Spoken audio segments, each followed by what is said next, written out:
দুজন ইয়ং ছেলে মেয়ে রোমান্টিক পরিবেশে পাশাপাশি বসে আছে দেখে গ্রামের লোকজন কিছুই ভাববে না? লোকজনের ভাবনা চিন্তা নিয়ে তুমি এত গবেষণা করতেছো কিসের জন্য চাঁদনি? কে বলতেছো? মাইক বাজানের পরেও তার চর্চা এখনো ব্যাঘাত হলো না। তাহলে আর আপনি বলতেছি কি, দুই জানলার দিকে দুইটা হর্ন সেট করে কিছু হলো না, শেষে আলিম ভেতরে উঁকি দিয়ে দেখে সে তার চর্চা করেই যাচ্ছে। বাইরে মাইকের হাট বসে গেছে, অথচ সে তার দিকে খেয়ালই নেই। কঠিন জিনিস দেখতেছি তো। কঠিন মানে ওরে কঠিন, যে বাজানিটা বাজাইছি মনে করেন তাতে একটা ঋষির ধ্যান ভেঙে যাওয়ার কথা, অথচ সে তার চর্চা চালাই যাচ্ছে। তাহলে এক কাম করি বড় মেয়ে, কালকের থেন হর্নের সংখ্যা ডাবল করে দেই, মনে করেন যে 4 দিক থেকে 4টে হর্নে গান বাজলো। তুমি যা বললে তাতে 4টা কেন 8টা হর্ন বাজালেও কিছু হবে বলে মনে হচ্ছে না। উল্টো তোমার আর আমার পকেট খসবে। নতুন করে কিছু ভাবতে দাও। ভাবেন, শয়তানি বুদ্ধি অবশ্য আপনি চোখের নিমিষে বার করে ফেলতে পারেন।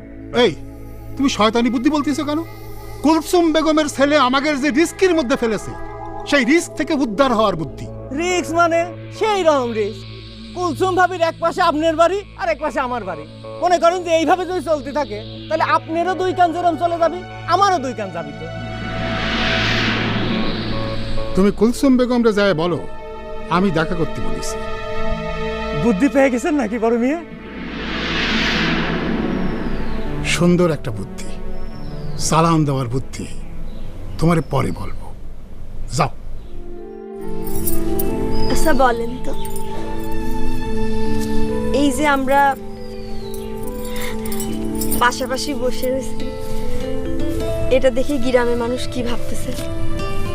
কি আর ভাববি, আমরা দুইজন হলাম প্রতিবেশী। দুইজন প্রতিবেশী পাশাপাশি বসে গল্প গুজব করতেই পারে, তাতে ভাবাভাবির কি আছে কম?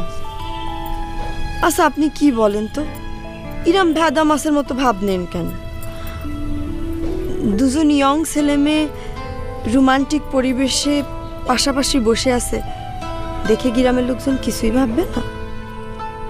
লোকজনের ভাবনা চিন্তা নিয়ে তুমি এত গবেষণা করতেছো কিসের জন্য চাঁদনি?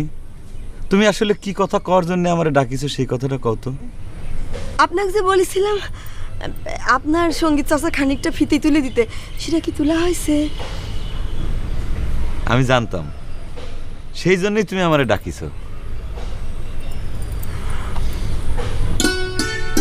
আচ্ছা চাঁদনি,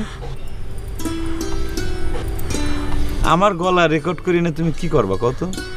হ্যাঁ শুনবো, যখন ইচ্ছে হবে তখন শুনবো।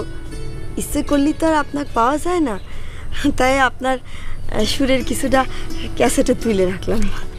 তোমার ভাবসাব আমি কিছুই বুঝতে পারতেছি না চাঁদনি।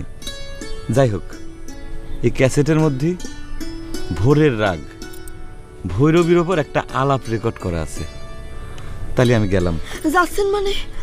আপনার তোমার আসল কথাই জিজ্ঞেস করা হয়নি। আবার আসল কথা কি?